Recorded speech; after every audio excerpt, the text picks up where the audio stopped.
Thank you once again for tuning in to 28 Days, where we're celebrating our heritage, our culture, our history, and our stories. And once again, as promised, we have a good guest with us today. Welcome to the set, Antoine. How are you? Hey, Antoine, just give people a background on who you are. I'm originally from New York, graduated from Villanova in 2001/2, and I started my own PR agency in 2006, so I've been working for myself ever since. And I find myself working with a lot of celebrities and major brands, so that's pretty much me now in a nutshell. So what made you become an entrepreneur? When I graduated school, I realized that I was way too young to work in corporate America and someone take me seriously. And I wouldn't say that I have a problem following rules, but I'm very creative, and I didn't want someone else to capitalize off of my ideas. So I started my own company. It was just the right thing to do at the time, and I've been successful ever since. What cultural context did you grow up in? I understand you grew up in New York. What part of New York was I'm that? from Westchester County, suburbs. So I grew up in a part of my life in a very privileged type of environment. Then, grew up, struggling as well. So I kind of got a taste of both worlds. And then coming to Villanova, it wasn't a shock. It's just the same people, just in a different area.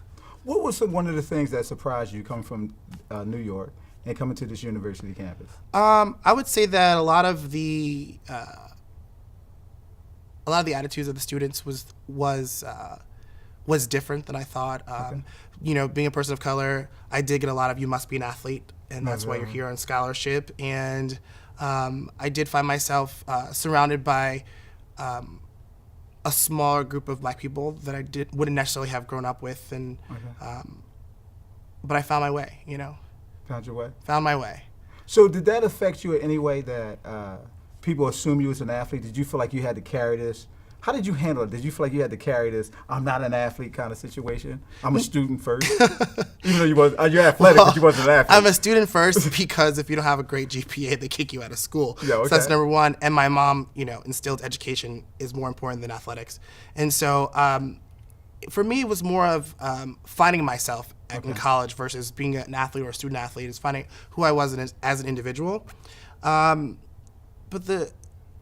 that did kind of that stereotype of being an athlete and being a person of color did carry all 4 years.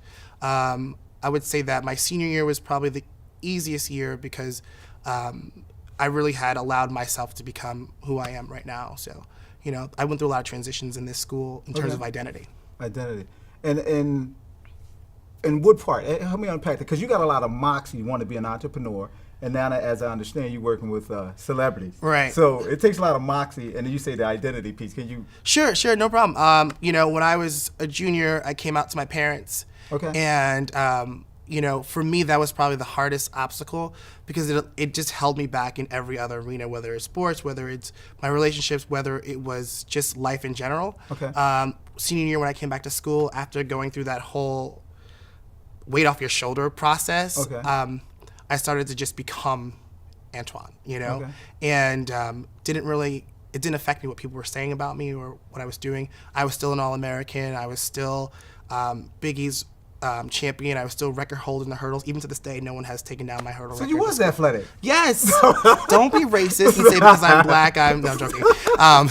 So I had the ability to do that, but at this time I was free and I was able to just be myself, which was awesome. And within that, I was able to say, if I work in entertainment, no one's going to care who I am and what I do. So I went into that entertainment route. So now you was in sports, and you said you came out to your parents, and then a different cultural context up in here. How was that? How did you carry that? I mean, did any of your teammates know anything like that, or you just was free with who you are? Once I came out to my parents, I didn't care who knew. Okay. I think that for me it was an opportunity to let the world know that if you are yourself, people will love you. But it all had to start within, self-love, self-worth. If you don't love yourself, no one will ever love you. And I learned that in that process. I always say that my mom was my biggest fan, biggest supporter, and has always has been.